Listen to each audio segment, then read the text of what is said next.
Hi, I wanted to review the key accounting concepts that we need for the finance course you're taking right now. The first one is that net income doesn't have cash flow. And this one is so important that I want to say it a couple times and show it to you a couple times. Net income doesn't equal cash flow. Okay, so everybody should know that now.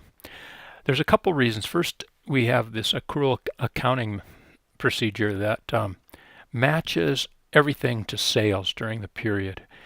And it makes really good sense from the accountant's point of view. We're trying to see how profitable the company is in its operations, and so cost of goods sold has to be matched to sales in terms of units and whatnot.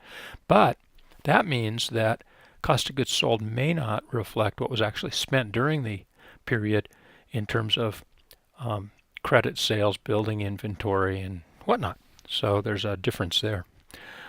We have revenue recognition rules that allow companies to recognize a number for sales without having actually collected the cash.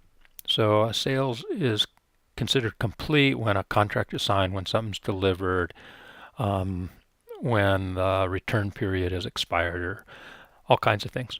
But that doesn't mean the cash has been collected. And so there's a difference then between sales and cash collected. And finally, we have some cost allocation rules. Mainly it's depreciation.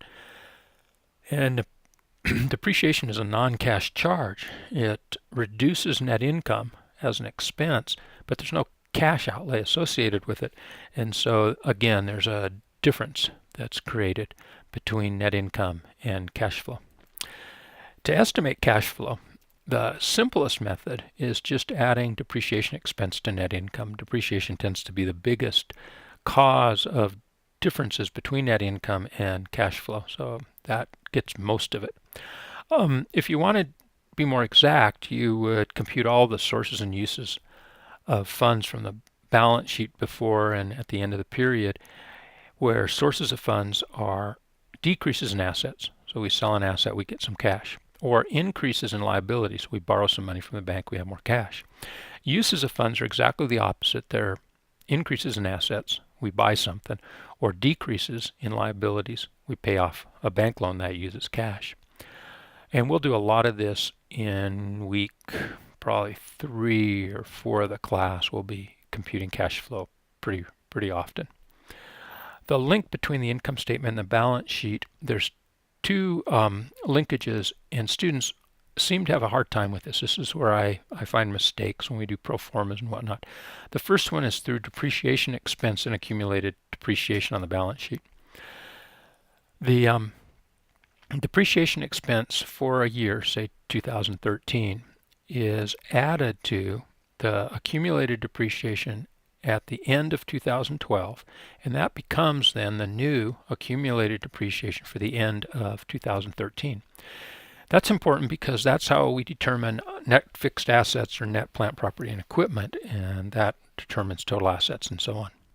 The second linkage is through net income and retained earnings. So net income from the income statement, less dividends, if any are paid, is added to last year's ending retained earnings on the balance sheet, and that becomes this year's year-end retained earnings. So there's two linkages there. You have to pay attention to. Both of these are accumulating accounts, retained earnings and accumulated depreciation. The fourth item that I want to talk about is how depreciation shields income from taxes. So here's an income statement with zero depreciation expense and net income of $1,950. Same income statement, but I've added depreciation of $1,200. Taxable income goes down by that amount from $3,000 to $1,800, and taxes go down by $420 from $1,050 to $430. But net income goes down. Now, we treat depreciation shields like they're a good thing, but net income's fallen. So what's the story here? Well, let me go through this again, and we'll add a row at the bottom for cash flow.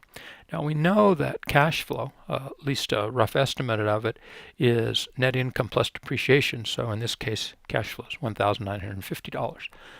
Okay, we use the parallel income statement with depreciation expense and look at that cash flow as $2,370. And what we're interested in is cash flow, not net income. So Net income plus depreciation without depreciation is $1,950 with $2,370. The difference is exactly the difference in the amount of taxes paid, the cash outlay on taxes. Now, that that means that depreciation is a good thing and we have to pay close attention to it. Thanks for listening. I hope that gives you one more opportunity to think about these accounting concepts. Bye-bye.